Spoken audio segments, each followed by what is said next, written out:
Hi welcome to my channel. అందరికీ మన ఛానల్కి స్వాగతం అండి. ఈరోజు వసంత పంచమి సందర్భంగా ఒక చిన్న రంగోలీ అయితే వేస్తున్నాను. అలానే అసలు వసంత పంచమి ఎందుకు జరుపుకుంటారు, ఎప్పుడు జరుపుకుంటారు, దాని ప్రత్యేకత ఏంటి అనేది అయితే ఈరోజు తెలుసుకుందాం. అయితే ముందుగా వీడియోలోకి వెళ్తే, మనకి మాఘమాసంలో వచ్చే శుద్ధ పంచమిని వసంత పంచమి అంటారు. ఈరోజు మనకి వసంత ఋతువు ప్రారంభానికి సూచనగా అయితే మనం భావిస్తుంటాము.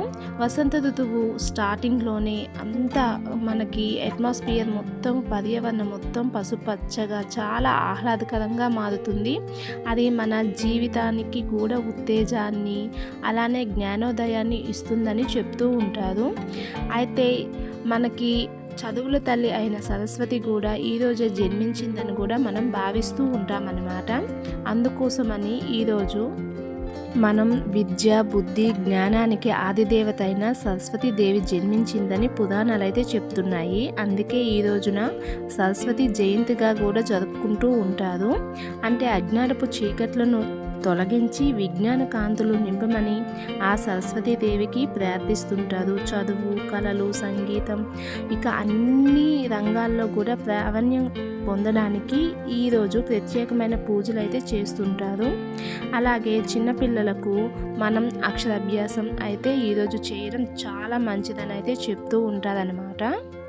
ఒక్క మాటలో చెప్పాలి అంటే, జ్ఞానాన్ని పెంపొందించుకోవడానికి మరియు చదువులో రాణించడానికి వసంత పంచమి అనేది సరైన సమయం అని అయితే చెప్తూ ఉంటారు. అందుకోసమని ఈరోజు పిల్లలకి అక్షరాభ్యాసం చేయడానికి మంచి రోజునైతే చెప్తూ ఉంటారనమాట.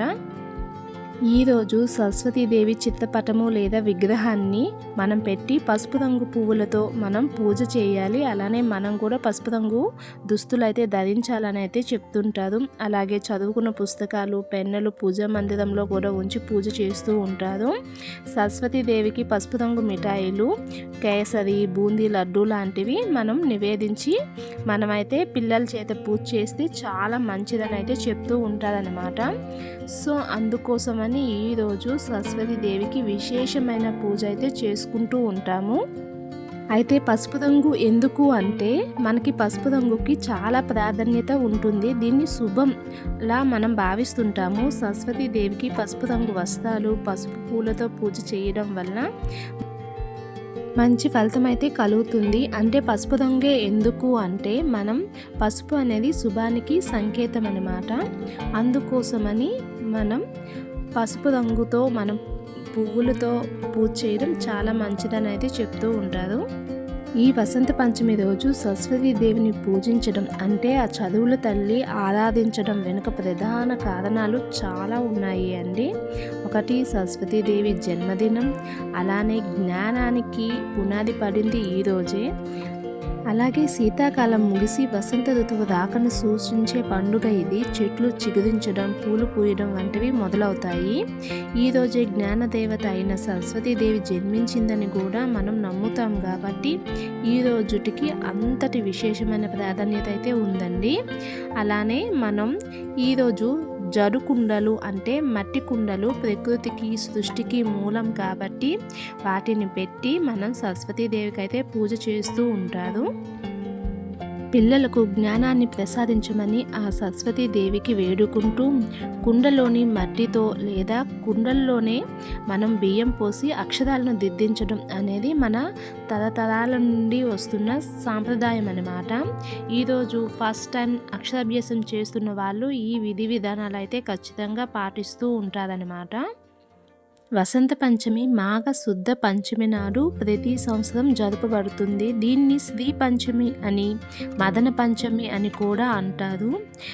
మాఘ శుద్ధ పంచమి రోజు సరస్వతీదేవి జన్మించింది కాబట్టి ఈ పండుగను సరస్వతీదేవికి అధిష్టానంగా భావించి మనం ఈ పూజ అయితే చేసుకుంటూ ఉంటామన్నమాట.